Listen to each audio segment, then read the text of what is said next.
आज की वीडियो में मैं आपको बताऊंगा कि हमारे जीवन में दुख क्यों आते हैं, हम दुखों से छुटकारा कैसे पाएं। आइए जानते हैं गौतम बुद्ध की इस कहानी के द्वारा। एक बार गौतम बुद्ध अपने शिष्यों के साथ गुजर रहे होते हैं। बहुत देर वन में चलने के बाद बुद्ध और उनके सभी शिष्य एक विशाल पेड़ के नीचे बैठ जाते हैं। उस पेड़ के नीचे एक अलग सी शांति थी। सभी लोग उस शांति की अनुभव कर रहे थे। कोई भी एक शब्द नहीं बोलता।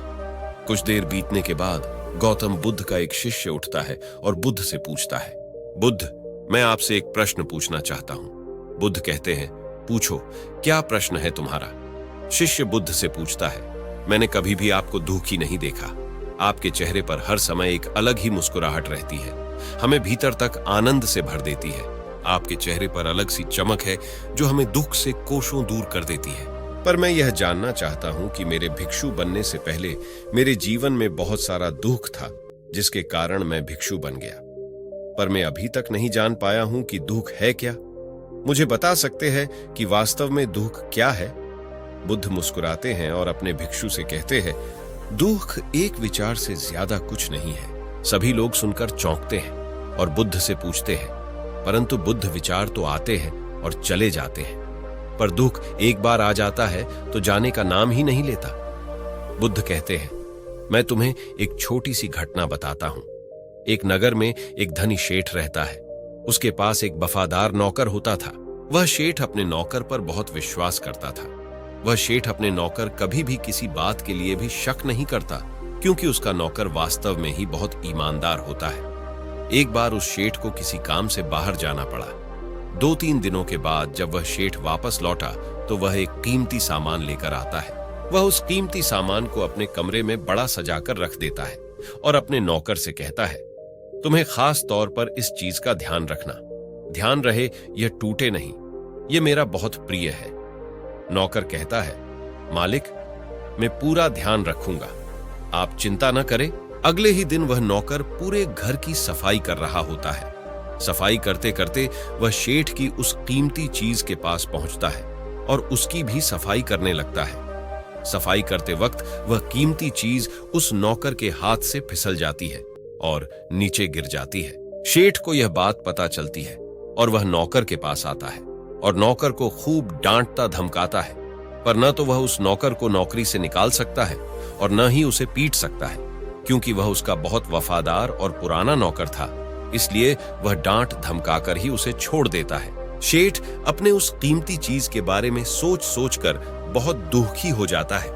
रात होती है और शेठ अपने कमरे में लेट जाता है। शेठ को नींद नहीं आ रही होती है। वह बहुत बेचैन होता है। बेचैनी के कारण शेठ अपने कमरे से बाहर निकलता है और देखता है कि उसका नौकर निर्थित के साथ खर्राटे ले लेकर सो रहा था। वह यह देखकर और क्रोधित हो जाता है। सेठ सोचता है, इसने मेरी इतनी कीमती चीज तोड़ दी और इसे बिल्कुल भी चिंता नहीं है। मुझे यहाँ नींद भी नहीं आ रही है और यह आराम से सो रहा है। सेठ अपने कमरे में वापस चला जाता है।